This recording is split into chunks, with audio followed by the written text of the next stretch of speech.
How's it going? So we're going to be installing some custom speaker pods today. And this is the pillar. It's come out of a 2005 GMC Yukon. It's going to be going in a 2004 Escalade. This is just a parts truck that we have that we're pulling parts off of to swap over. The interior in the Escalade is pretty rough, like the whole truck, but you know, that's what we want because it's going to be a base ride. But anyway, this is what we're going to start out with. And this is what we're going to end up with. Pretty slick. These are the NVX X Series 3s, not 3.5s, they're 3s. But I'm going to have a pair in each pillar. So, you know, when it's sitting up here, these babies are like right in your face. So, first thing I have to do is cut out. I already done the deadening in the back, but I'm gonna have to waller these holes out because the speakers are too big, you know, to go in. Pretty common thing with these pods for a lot of them. My son ordered these. I wanted to get the textured, just the white textured finish. He's 20 years old, black and shiny. So what we're gonna have to do is scuff these down because the blacks just looks, no, I don't like it. So once everything's installed, everything's cut out, everything's good, we've got to scuff these and get them ready for paint because they are very, very shiny. You know, if that's what you were going for, great. Okay, so the issue we're running into, the hole at the speaker, that's a considerable difference. You know, no big deal, but it's something I have to do. Cut this hole out here. To do that, I'm using a Roto-Zip bit, and these things cut like nobody's business. You got to be careful because it almost cuts too fast. You know, you could also use a one of the little Dremel drums with a sandpaper on it. I have this, so that's what I'm going to use. So let's get busy here and start cutting.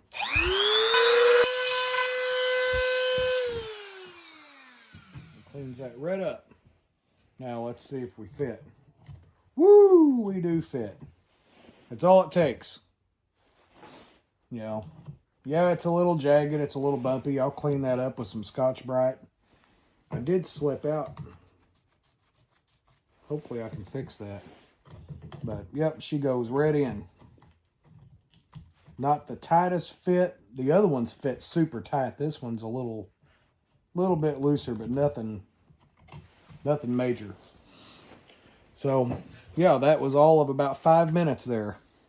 So I'm going to go ahead and get this back one because it's a little harder. You know, you're banging in here in the back on it. So I'm going to go ahead and do that one off camera, and we'll be back here in just a second. Okay, we got both holes cut out. You know, they're not perfect, but they don't have to be. They're going to be covered up. So what I like to do is take some red Scotch-Brite and just knock all the burrs, and you know, it's not going to do much for opening the hole, but you know, it'll smooth things out a tad bit, knock off all your shavings and burrs. And since we're going to be painting this, I want to knock off all the glossy black off of this and help the paint stick. So, you know, it don't take long, it don't take much, but, you know, just enough to flatten it all out, knock off all that gloss.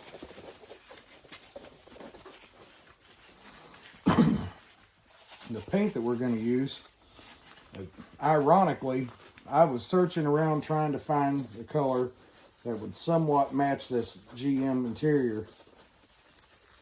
And I was looking at plastic dyes and things, which is what I've always used. And just a few days ago, Bangin' Bros posted a video where they were doing basically this exact same project and the exact same kind of interior.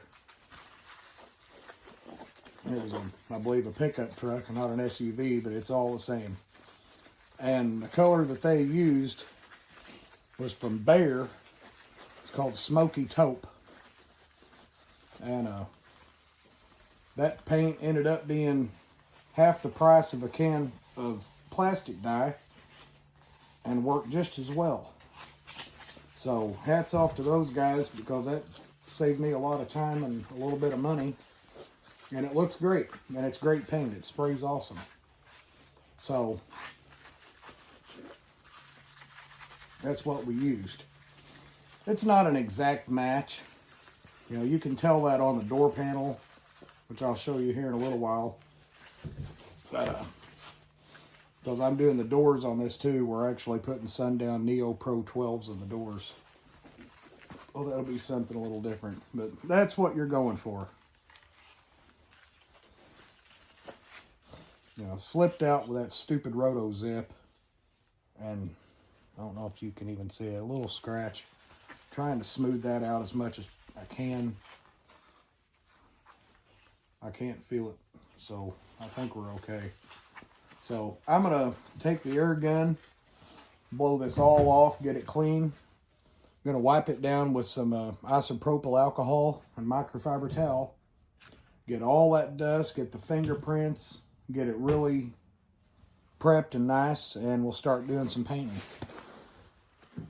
So the next step is going to be prepping this pillar. I'm going to take the tweeter out, throw that sucker in the trash. Take this out, throw it in the trash. We don't need those. And we're going to just clean her up a little bit.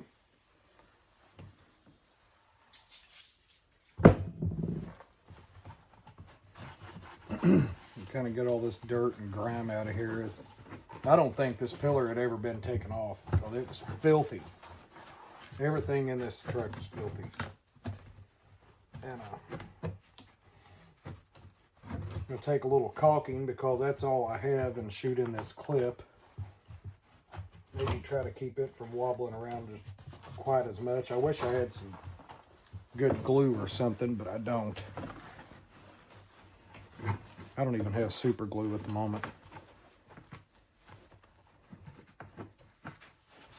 So, there's that. We'll, sorry about getting in front of you there. Take a little alcohol, pour in there.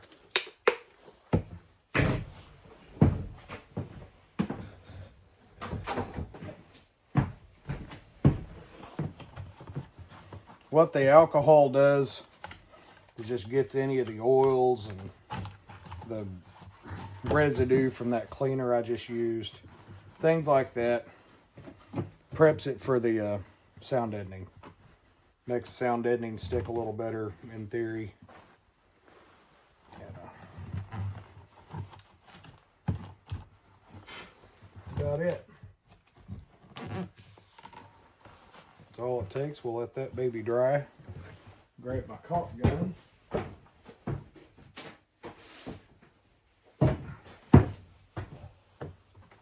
There you got this clip that kind of wobbles around.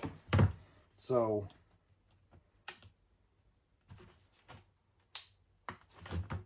oh God.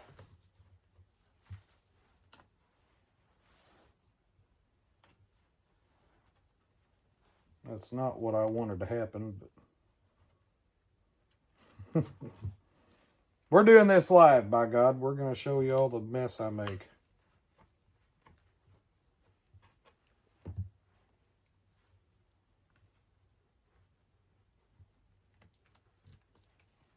This is turning into a what not to do, I think. Okay.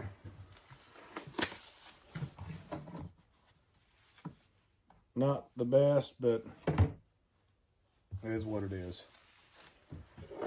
So now I'm going to do a little deadening. Hope I have enough. I am down to my last sheet. And there's really no, I guess I could turn this down here where you can see it.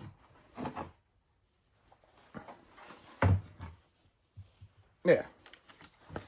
Really no right or wrong with this.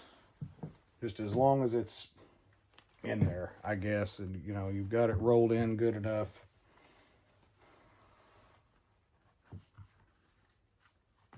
I guess I'll just start right down here.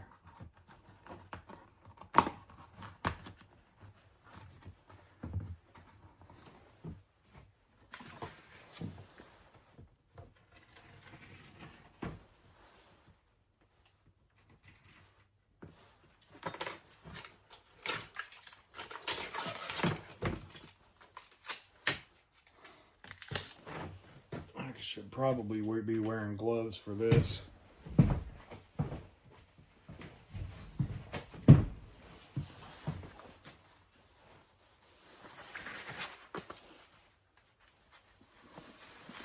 Nothing else that'll cover up all the paint that's on my hands. I paint for a living, and it gets all over me, and I don't really care.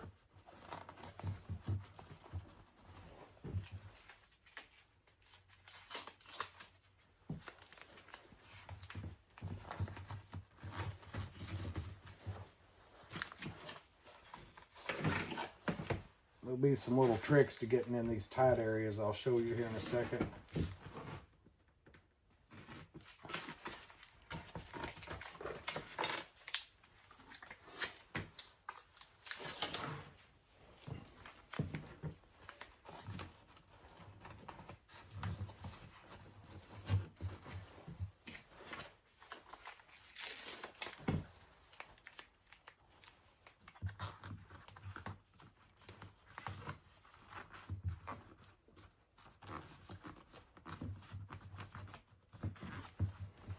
As far as this hole where the tweeter is, we're going to cover that sucker up.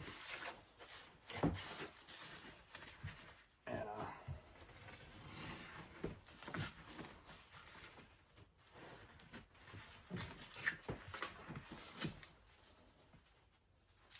nobody's ever going to see it.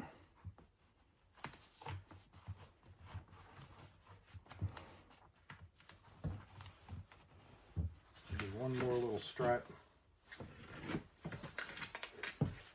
Maybe through here.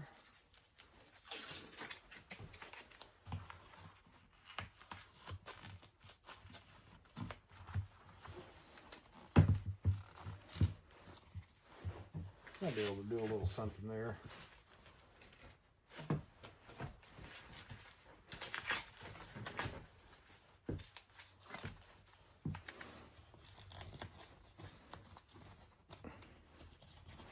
Maybe a little something there.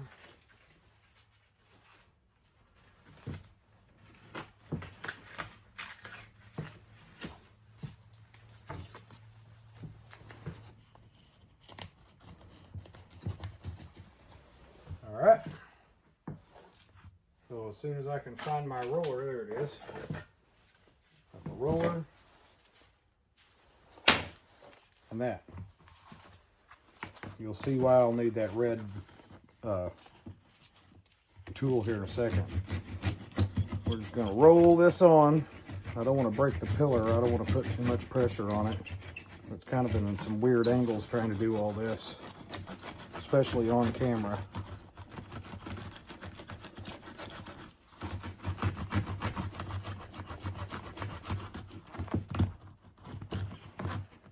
Okay, this is a good one. So, got this little area here where your roller won't fit in. You can take this end, take that end, whatever, and push her in and just kind of drag it across, and it will flatten that deadening out. You don't have to have a roller. You just want something to get in there and flatten out all those squares. I'm trying to do this on camera. I'm sorry if I'm not getting some good angles. I'm not a professional. These are just some little tips and tricks that I've picked up along the way.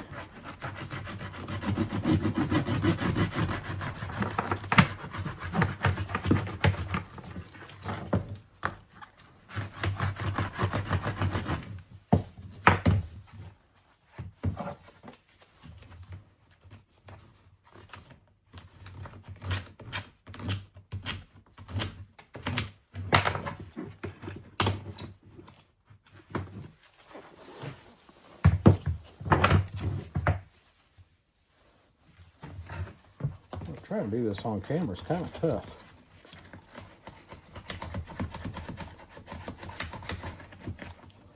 I don't want to put too much pressure on my clip there either.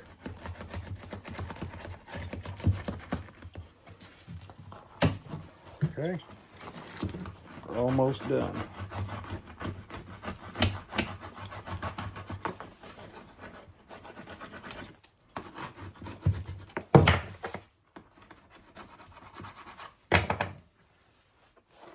There she is. One deadened pillar. So now I get to clean all of this. And it's going to be the same way. Just going to take this old tough stuff. I used to detail cars. I detailed cars for 15 years, 20 years. I can tell you Tough Stuff's one of the best interior cleaners as far as over the counter, available everywhere. That's some of the best stuff you can buy. There'll be all the elitists, like, you know, there's elitists in that industry just like there are car audio and everything else. And they'll tell you I'm wrong, but I'm not. Okay. Hey, we got a few little scuffs here, little things in here. Pretty sure the paint will cover that. So now I'll get everything cleaned off. We're gonna wipe this with alcohol, wipe the pod with alcohol, and start spraying. Okay, so this is the paint that Bang & Bros used on theirs. Recommended it. Great paint. Like I'm gonna have to start buying more Behr stuff apparently, because this stuff is awesome. So first one I'm gonna do, just a little dust coat.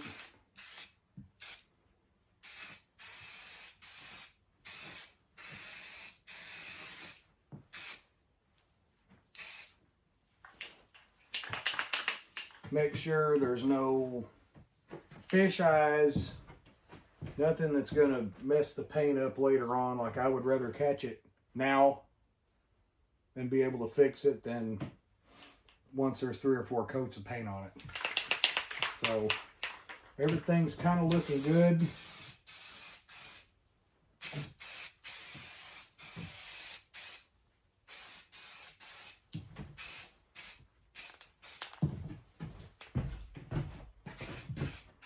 And it's so hot in my little shop that this paint's going to dry super fast. It's 11 degrees outside and it's about 75 in here. So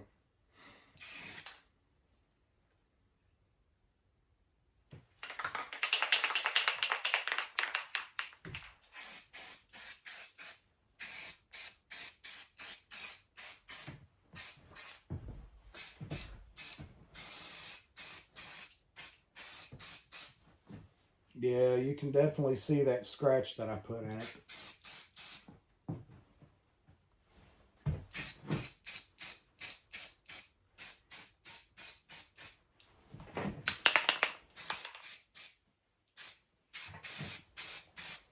Man, this paint is so nice.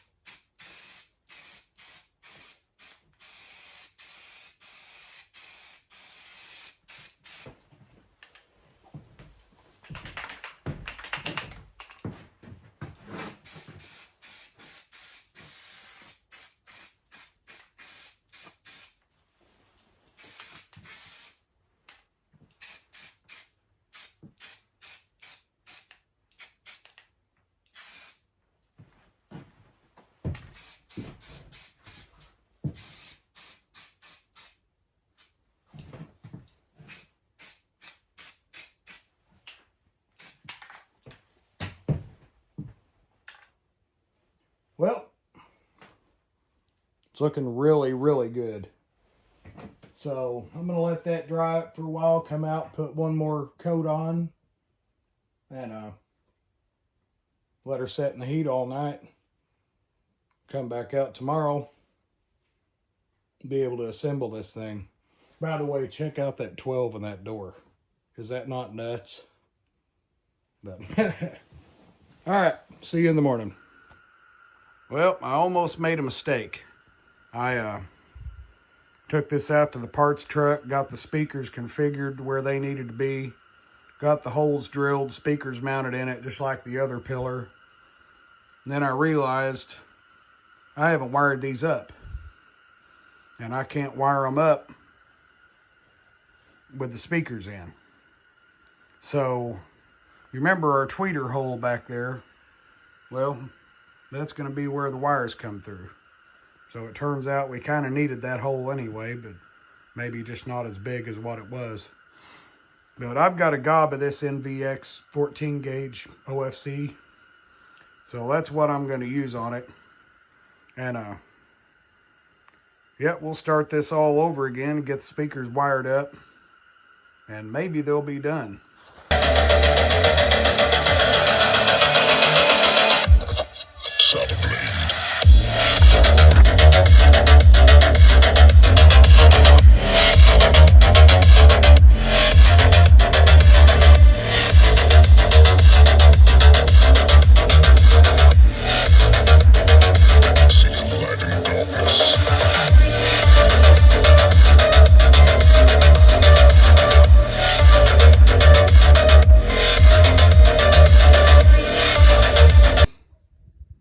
Well, they do not sound too bad, considering I didn't set anything on that amp. I just roughly set the crossovers. I don't want to get down on them too hard because I don't want to blow them. You know, little speakers like that, if you don't have the crossover set right, it can go bad fast. But I just wired them in temporarily to the third and fourth channel on that amp that I'm not using right now. But yeah, for about half volume, they sound pretty good. Very clean. So I think once we get them all set up and get them on the amps that they're going to be on, possibly even a DSP, I think they're going to kick some ass. So, all right, that's going to be it for this one. Thanks for watching. See you in the next one.